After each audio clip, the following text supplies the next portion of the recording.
Roger Corman is the premier example of a no-nonsense, practical yet artistic, commercial yet intellectual pop American filmmaker. The nature of his skilled storytelling magic rests in Corman's confidence in the relationship between his creative decision-making process and the audience's expectations.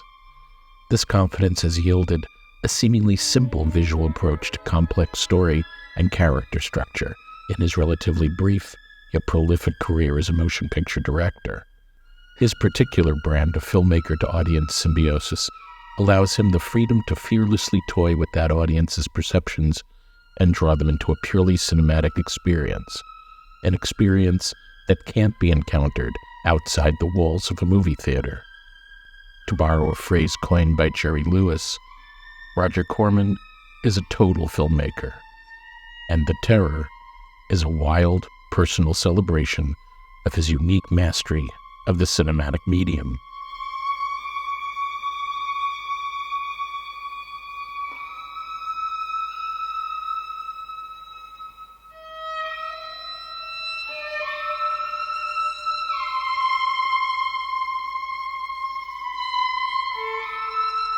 While The Terror is certainly not the first film where Corman utilized prosthetic special effects dummies to depict the graphic killing of the story's characters, he'd done so before with great skill in The Day the World Ended, and in others such as Attack of the Crab Monsters. It does feature several examples of the technique that prove to have uncanny resonances within the thematic, cinematic, and meta-cinematic fabric of The Terror. Because of the nature of the effect, the substitution of a real actor with an abstracted prosthetic double during a simulated death scene, it can function as a kind of Rosetta Stone to help decode a given film's cinematic language and guide the viewer to the film's themes and hidden subtexts. In the case of The Terror, an examination of the movie via the effect's discrete qualities of abstraction, duality, deception, illusion, substitution, and transformation can bring the movie's Byzantine storyline into sharper relief. For example, the viewer can focus on the function of painted abstractions both within the fabric of the plot and their use as a production device, as with the matte painting landscapes. In a film that features deception so prominently in its visual style and its storyline, it's ironic that the production's overarching deception was that it was directed by a single filmmaker, Roger Corman, who, as a result, ended up receiving all the criticism for the movie's convoluted, difficult-to-follow plot, rather than the 6 eager young auteurs who were running all over California with their movie cameras, shooting uncoordinated sequences separately from each other, which then had to be somehow coherently stitched together by its beleaguered titular director. Corman began directing motion pictures in 1955. Within 5 years, he had directed 25 films of a variety of genres: westerns, crime stories, war adventures, peplum, topical potboilers, teen melodramas, apocalyptic science fiction thrillers, and quirky horror tales. 1960 began a period of experimentation and creative expansion for the director. His practical, level-headed approach to budget and scheduling led to more creative uses of both location and studio shooting. Films like Bucket of Blood and The Little Shop of Horrors demonstrated Corman's willingness to be challenged with lower and lower budgets and tighter shooting schedules, alongside the incorporation of humor into his blackened morality plays. The ever-escalating box office profits of this first 5 years of work had put Corman in a unique position of authority with his producers and graced him with the power to request an upward creative and commercial move. Corman asked his then-usual producers, Sam Arkoff and James H. Nicholson of American International Pictures, for an increased budget, longer shooting schedule, widescreen color film stock, and a fairly sizable name star in Vincent Price. Price was, at the time, a hot box office commodity after a recent run of inventive horror films popular with the teen market for barnstorming director William Castle. With these luxuries, Corman and crew created a deliriously stylized Gothic tale of madness based on Edgar Allan Poe's short story, The Fall of the House of Usher, abbreviated here to a more immediate and menacing House of Usher. Usher's box office triumph sealed several deals. It put AIP back on the map and spilled their product out of drive-ins and into more respectable neighborhood theaters, thus expanding their market beyond just the teen audience. It continued to bolster Vincent Price's name as a box office draw, and it increased Corman's clout, broadening his reputation to that of a director of literate, respectable cinema, as well as efficient crowd-pleasing exploitation. Corman developed a general formula within the Poe series, working with a fixed set of elements that he could twist and flip so that each alteration would look fresh and surprising with the introductions of each successive film, yet still maintain a unique continuity between them. Typically, the stories centered around a decaying mansion or castle. The lord of the manor was usually afflicted with some madness or overwhelming fear, commonly the fear of being buried alive. You buried your own sister alive? I did. But she's dead now. The master hand of the macabre creates its masterpiece. The psychological malady always threatens a younger sibling, usually female, and has already decimated previous generations of the family. A young hero would arrive with the intention of claiming the younger female sibling as a bride, but would then find himself unraveling the family secrets with the aid of a sympathetic valet.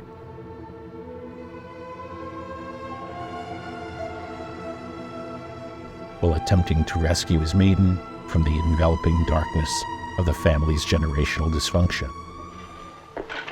This is monstrous. It waits for me, because very soon I shall be dead.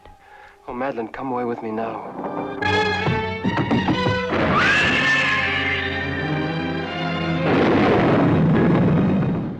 At the story's climax, regardless of the success or failure of the protagonist, the manor is usually destroyed.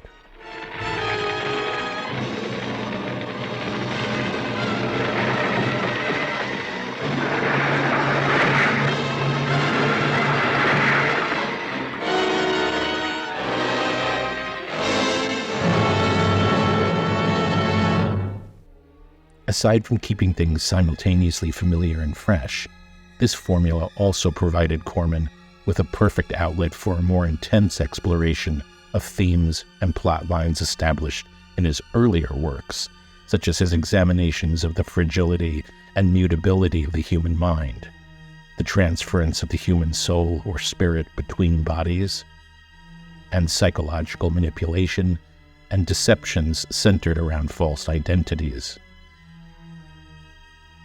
Corman's wedding of a spare visual style to a dream-logic approach to editing rhythms and narrative structure and camera movements allowed the characters and locations in these films to be interpreted both in a superficial, literal way and in a metaphorical way. Just as importantly, this approach also helped keep budgets low and shooting schedules short. Sets built for Usher were systematically augmented by art director Daniel Haller on each successive project, enabling Corman to repeatedly reuse them while altering each new iteration to conform to that particular film's unique visual style and thematic elements. Corman, by 1963, and 5 Edgar Allan Poe films later, started bending and reshaping his formula, even allowing the black humor that he had toyed with in The Little Shop of Horrors and Bucket of Blood to dominate center stage, as it does in The Raven and the Black Cat episode of Tales of Terror. Having just completed The Raven, Corman lamented the destruction of the beautiful sets built for the production, sets that he thought now represented a culmination of all previous Poe productions. For Corman, these sets were a testament to his creative growth and ambition. Corman wanted to take advantage of the existing production value and hired tough guy character actor and writer Leo Gordon to script an original supernatural thriller in keeping with the post-cycle formula. In this way, Corman could film at least 60% of the story on the existing sets in 2 days, with Boris Karloff, who contractually owed Corman 2 days of shooting, with the remainder of the film then being shot on location. Corman grabbed actor Jack Nicholson and his then-wife Sandra Knight, who had been the title character of Richard Cuna's Frankenstein's Daughter,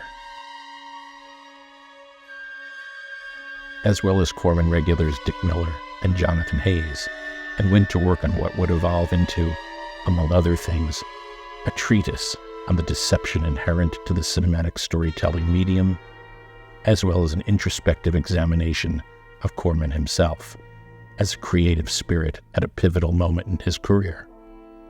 Ultimately, The Terror took 9 months to complete and featured the work of 6 additional directors aside from Corman: Monty Hellman, Jack Hill, Francis Ford Coppola, Dennis Jacob, Jack Hale, and Jack Nicholson, for a film that deals extensively with seeing through the eyes of another. The use of Hill, Hale, Coppola, Hellman, Jacob, and Nicholson in the creation of this film is perfectly in keeping with that theme. Corman himself is now, metaphorically, the possessed protagonist. The Terror, his kaleidoscopic channeling of the 6 separate visions of 6 other directors. The opening teases the viewer with its first deceased human facsimile, the skeleton of Eric, the former lover of the Baron von Lepp's wife Ilsa, a betrayal that led to the murder of both Eric and Ilsa and resulted in 20 years of guilt, madness, and spiritual transference.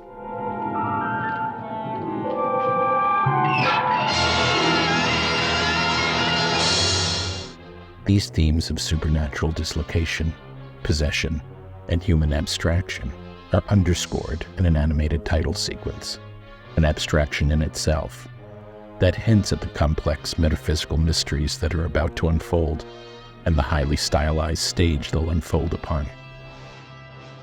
The audience is introduced to Lieutenant Andre Duvalier, played by Jack Nicholson, riding on horseback along a seemingly endless coastline, his disoriented compass unable to point him in any definitive direction, an image that amusingly reflects the potential discord of 6 different directors pulling the production in 6 different directions. Duvalier faints, then soon awakens, as if from a dream,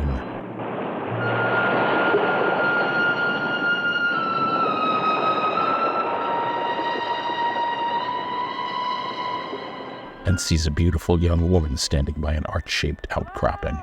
Her appearance is mysterious and recalls the myth of the siren, who lures sailors and their doomed vessels onto the jagged rocks. This is Helene. Corman cuts to her eyes as we hear Nicholson ask for a needed drink of water.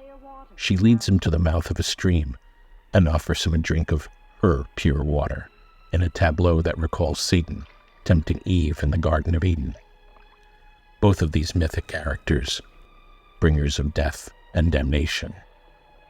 Corman presents Helene as an ethereal spirit, constantly bewitching and then disappearing, and is instantly replaced by a screeching falcon flying above.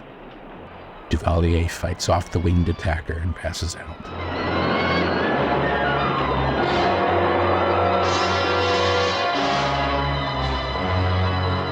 Later, awakening yet again.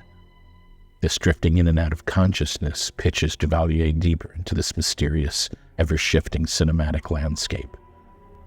A landscape reminiscent of Maya Deren's avant-garde dream film, Meshes of the Afternoon.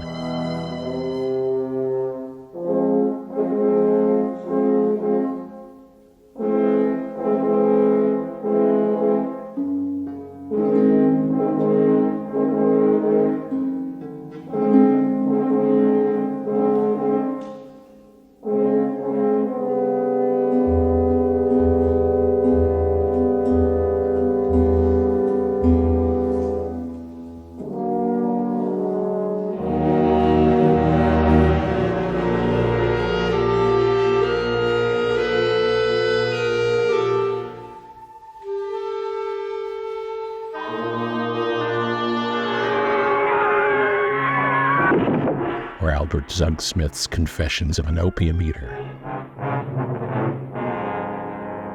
Devil and drunkard, ghost and poet was I.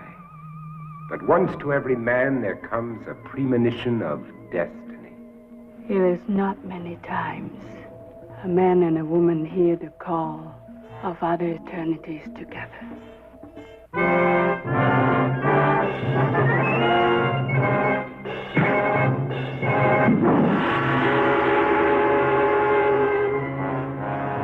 No, don't.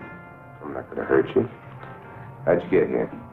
They say they get much opium and sell me auction.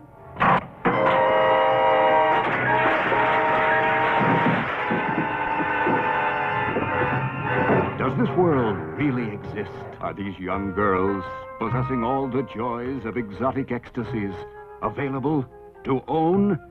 Or do they live only in the dreams, the confessions of an opium eater?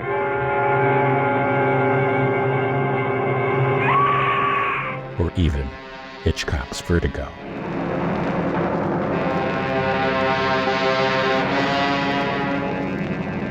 I don't want to die. There's someone inside me, and she says I must die. Scotty, don't let me go. A beautiful girl haunted by the desperate, unexplainable urge to destroy herself. A man possessed by the paralyzing vertigo that made him afraid of high places. Easy now. Oh, no. Well, this is a cinch. Here, I look up. I look down. I look up. I look... What was the strange attraction that brought these two together, in spite of the dark forces that tore them apart? The specter from the past that drew her to the ancient headstone in the mission graveyard. The compulsion that drove her relentlessly to the point of no return. The story of a love so powerful it broke down all barriers between past and present, between life and death, between the golden girl in the dark tower and the tawdry redhead that he tried to remake in her image. As Duvalier reawakens, he sees Helene, but her lovely visage suddenly dissolves into that of an older woman, Katrina the Witch, foreshadowing a more complex physical transformation at the film's climax. Is this just a dream leaking away as consciousness returns? Or is this an illusory image created by this witch to trap Duvalier in what will soon be revealed as her plot of vengeance? Once fully conscious, he's introduced to the witch and Gustav, played by Little Shop of Horrors star Jonathan Hayes, who can only speak in a raspy whisper. Perhaps you were tired from your long journey and had a pleasant illusion.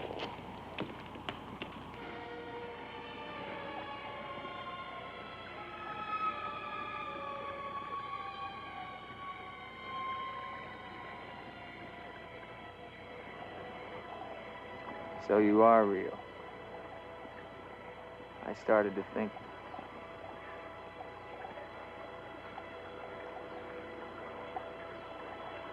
Who are you?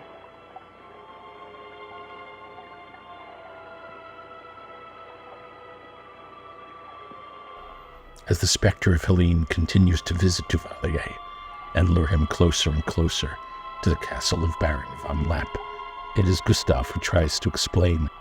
She knows not what she does. Her will is not her own. You mean she's insane? Possessed. She needs your help. He too recommends going to the castle to rescue her. The castle of the Baron von Lapp. You will find her there. I can say no more. There's great danger. Find Eric. Eric knows.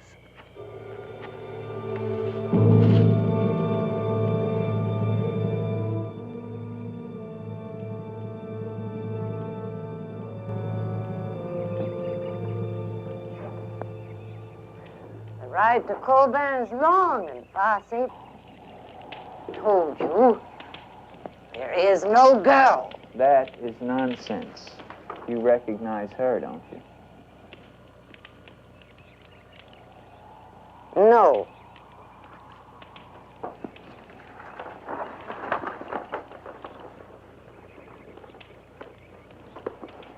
I'll find the castle myself. Duvalier leaves the old woman's shack with his charcoal portrait of Helene tucked into his overcoat, the drawing both a tool to aid in his search for her and an attempt by him to conjure the feminine chimera into a more tactile and possessible form. It's also an example of the depiction of a character, Helene, as seen through the eyes of another character, in this case, the obsessed eyes of Duvalier. Duvalier wants to be Helene's hero and release her from her physical and spiritual captors. As he approaches the castle, it is represented by another matte painting that recalls the painted architecture featured in the title sequence and creates the impression that he's writing into the page of an illustrated fairy tale. This suggests that even the landscape itself cannot be trusted to be real. As he reaches the castle walls, Duvalier sees Helene in one of the windows. He lies and asks the Baron for an invitation into the castle to rest, with the intent of continuing his search for Helene. The Baron shows Duvalier around the castle, describing it as the remains of a noble house. Relics, ghosts of past glories.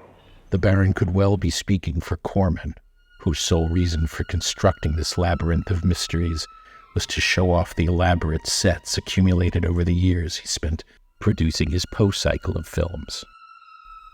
It is a wistful reflection for Corman, who, with this film, was to break away from this studio set for good. His next, The Mask of the Red Death and Two of Ligeia, were to be shot in the UK by British crews, and in the case of Ligeia, on location as well.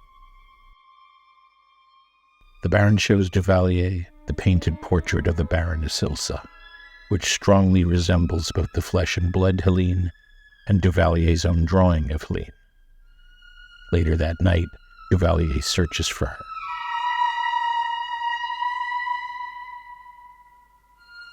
And instead finds Ilsa's crypt.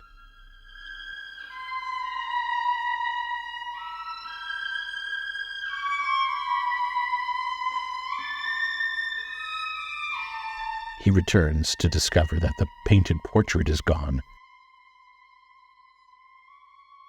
and his drawing of Helene is torn in half, an image that visualizes the spiritual split between the co-joined Helene and Ilsa entities, and the two separate visions of them held by Duvalier and the Baron. Adding to these complexities, later, the Baron's faithful servant Stefan imparts a shocking revelation to Duvalier, that Eric, Ilsa's lover, actually killed the Baron accidentally, and was so guilt-ridden over the deaths of both the Baron and Ilsa that he assumed the Baron's identity and his tortured soul as well, thereby also assuming the Baron's mad love of his cuckolding bride and imprisoning himself within the castle walls to serve penance for his sins. This is a truly perverse transformation. Here, Eric has not only been carrying the Baron's identity, he's also been carrying the Baron's humiliation and torment at having been cheated on by Eric, which is his actual, if sublimated, self. Gustav finds Helene gazing out to sea, but addresses her as Ilsa, speaking directly to the spirit lurking inside Helene's possessed body. In a kind of trance, Helene is seemingly unaware of her divided nature. The Ilsa spirit, speaking from within Helene, declares that she is Helene because the old woman told me. She lies. Also revealing that the old woman summoned her forth from the sea. You must go back. Your soul is troubled, Ilsa. Go back? To Eric? To the sea. Ilsa replies that her soul can only be set free if the crypt is flooded and the Baron dies, joining her for eternity in death. Gustav then reminds Helene, not Ilsa, that Duvalier can help her. Ilsa warns Gustav not to interfere and that the witch has lost patience with him. This message is relayed directly to her via Katrina's pet falcon as it circles overhead, spying on their conversation and screeching orders to Ilsa. This suggests that if the witch is not outright possessing the body of the raptor, she can at least see through its eyes and speak through its mouth, not to mention attack with its talons and beak, manipulating the bird the same way she manipulates Helene. Stefan watches as the witch programs the spirit of Ilsa to possess and operate through the body of Helene. She tells Helene to be as if you never were, and to do her bidding, beckoning the Ilsa spirit to see through these eyes, speak through these lips, the eyes and lips of Helene. She uses a rotating lamp of alternating colors to not exactly hypnotize her, but more suppress the Helene spirit currently sharing the body with Ilsa. At the film's climax, the witch will reveal that Eric, Ilsa's lover, was her son, and believing he was killed and not the Baron, has sold her soul to the devil to acquire the supernatural power to enact a plan of vengeance upon the man she believes to be the Baron. By inviting the spirit of Ilsa into Helene's body, she can use the deceptive performance of this reincarnated apparition to render the Baron a receptive audience for her own deadly entities. She can then more easily convince the Baron that committing the mortal sin of suicide is the only way to free Ilsa's cursed soul. Not satisfied with merely killing the Baron, the witch wants to ensure that his immortal soul burns in hell for all of eternity. Also, the rotating lamp resembles a zoetrope, which suggests that this scene can also be interpreted as the cinematic viewing experience in microcosm, with Helene as the entranced audience and the witch as Corman himself, drawing the viewers with flickering colored light into an alternate reality. It also resembles a director working with an actor to develop the character they are about to portray before a captivated audience.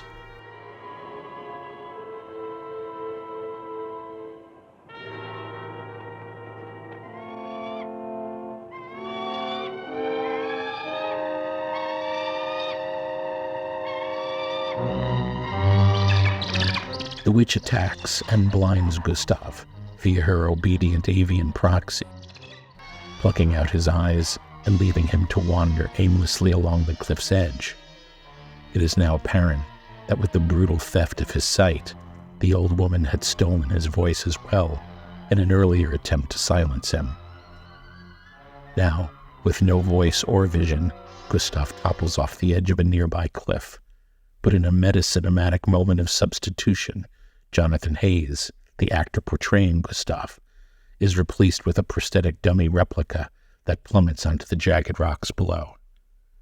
Like the witch's rotating lantern, the dummy facsimile foregrounds another aspect inherent to the cinematic phenomenon, that movies present only an insubstantial, abstract illusion of life, that the characters that appear to spring to life on the screen are actually just inert, lifeless pieces of celluloid projecting colored ghosts in a darkened room. In this way, not only is the actor and his prosthetic twin an illustration of the dichotomy between the real actor and his celluloid double, the real world versus the abstract illusion that constitutes the celluloid one. It also echoes Duvalier's charcoal portrait of Helene and the Baron's painted portrait of Ilsa, both abstract simulacra that represent the projections of the male protagonist's romantic obsessions. Dual incarnations are also reflected in another way, in the dual nature of the Helene-Ilsa character and in the Von Lepp-Eric character, where a dual nature is, in the first case, an illusory deception, and, in the second case, purely a matter of subjective perception. These deceptive hybrid entities entrap these characters in the movie and beguile the audience that's watching the movie. Duvalier once again sees Helene in the castle. You must come away with me now. No, I can't. Not until... Until what? The crypt. It must be destroyed. And with it, the dead. Don't speak of the dead anymore. You're with me now. I am possessed of the dead. You're a warm, living woman. Who has told you these things? The dead. In Paris, they're doing wonderful things to discover the nature of the mind. I'll take you there. There are doctors who can free you from this. From the dead? The dead cannot reach out from the grave. You must come away with me now. No. I'm afraid. The night. There's nothing to be afraid of.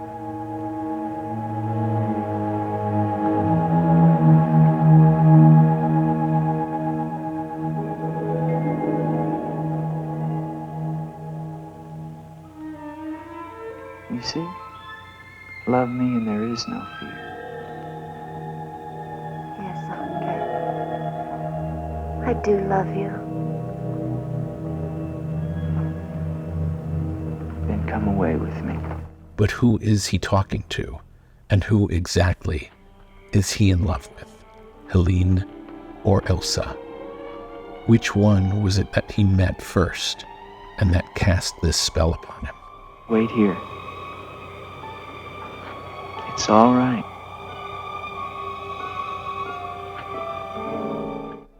She goes with him, but vanishes into thin air in the cemetery just prior to the movie's epic, dizzying conclusion.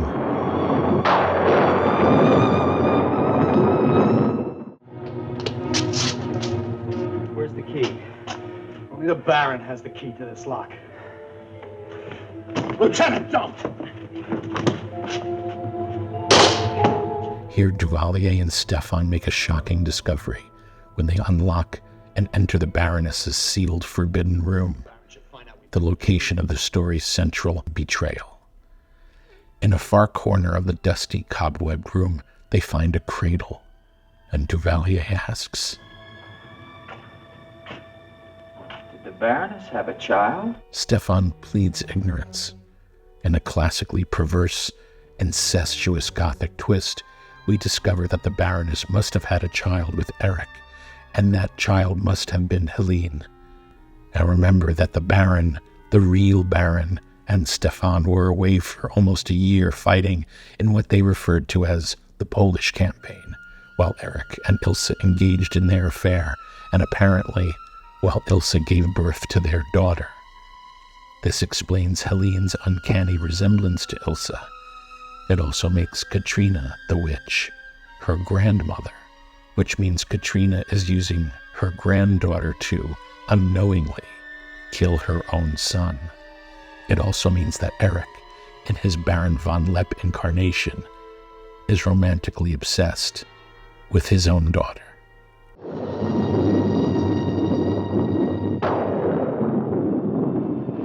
Where is she? Let me be. The witch discovers her error, that the Baron is actually her son, Eric, and that it's too late to stop the plan for vengeance that she has already set in motion. In her zeal for retribution upon the Baron for killing her son, she has, in fact, doomed her son. Duvalier tries to pull her and her corrupted soul into the chapel to stop Eric from flooding the crypt, but she breaks free and is struck by lightning.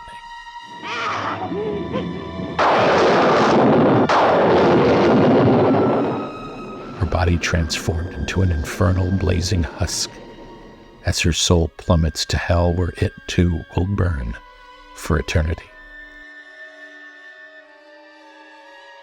As the creator of the story's central deception and manipulator of the film's main story arc, the witch can be seen as Corman's surrogate, a quasi-director operating within and barely keeping track of the movie's narrative storyline.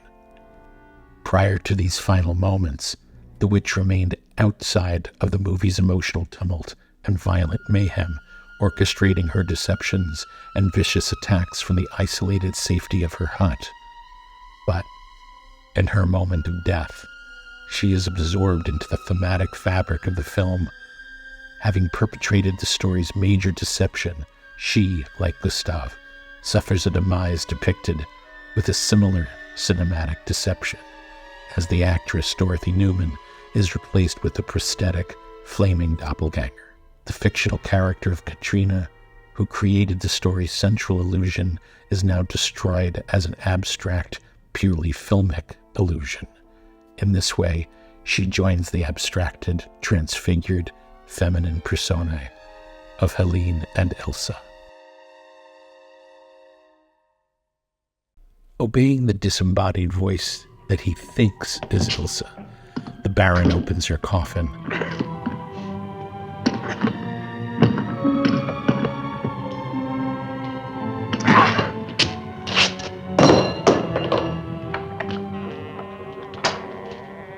Now, Victor, bring the sea into the crypt to mantle us forever.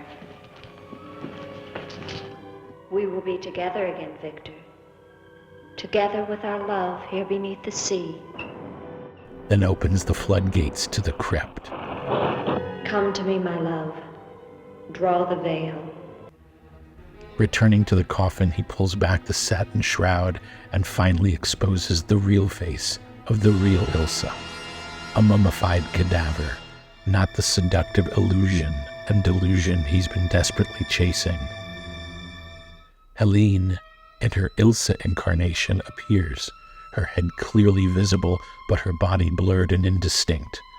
This represents the dissolving of the Ilsa illusion, a visual layering of both what the sublimated Eric is seeing, his daughter Helene, and what the Baron is seeing, an indistinct doppelganger of his beloved Ilsa.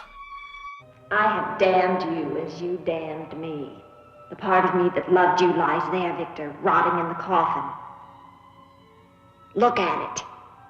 See what your evil love has done to me and die with that vision in your brain. Why have you done this to me? I am the spirit of Ilsa that your unholy sin gave over to the dark powers.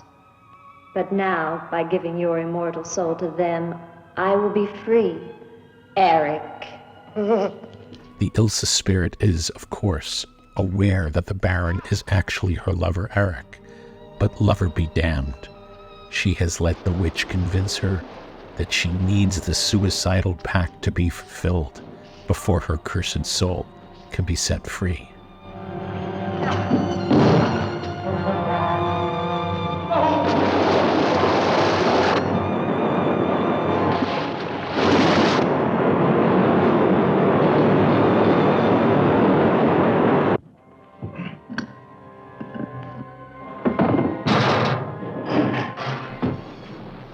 Duvalier rescues Helene's body, along with the ambiguous, rapidly dissipating spirits contained within it, and tells her, "You're safe now. It's over. It's over. Do you understand? You're free now." Free? Andre. and embraces her, only to pull away in horror as she begins to rot and decay, transforming in tandem with and conforming to the real Ilsa's actual corporeal state. Helene is truly as if she was no more. Immediately, this recalls several films. The first being Corman's 1957 borderline science fiction horror film, The Undead, where a scientist sends a woman back in time to the medieval era via hypnosis and then joins her to rescue her from a devilish fate. I could not tell you before, but now because I love thee, because I must help thee, I am a witch. Witch?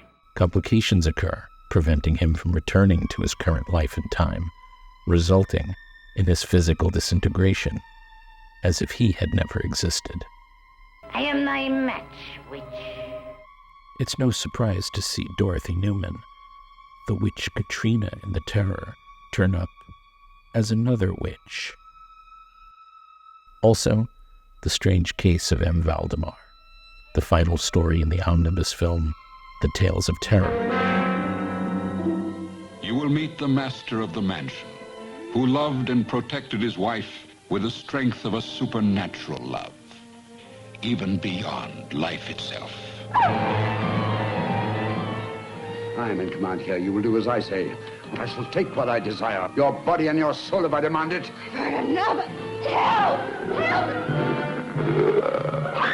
Which deals with a man who is hypnotized, utilizing the same multicolored lantern used in The Terror by the witch Katrina, into a state of subexistence, imprisoned between the living and the dead.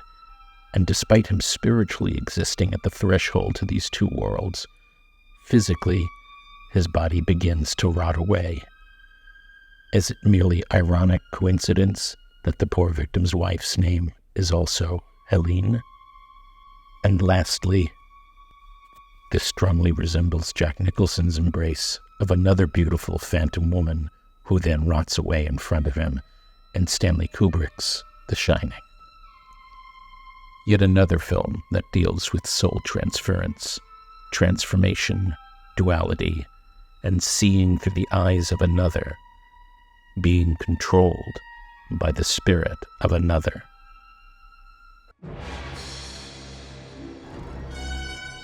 As Helene's body melts away, so too do multiple layers of cinematic reality. The illusory construct of the Helene Ilse Chimera, an amalgam of body and spirit created by the witch and animated by the romantic subjective delusions of the male protagonists, finally succumbs to the inexorable inertia of a shattered illusion.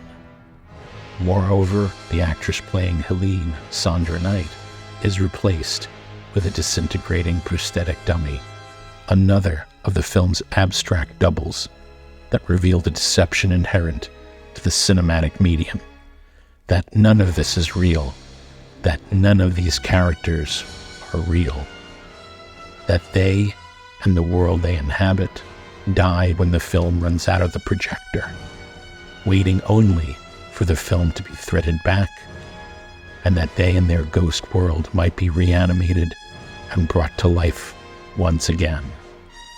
In this way, Corman's darkened theater is the haunted mansion, the cursed castle. The characters on the screen are the living dead, colored phantoms, animated in the darkness.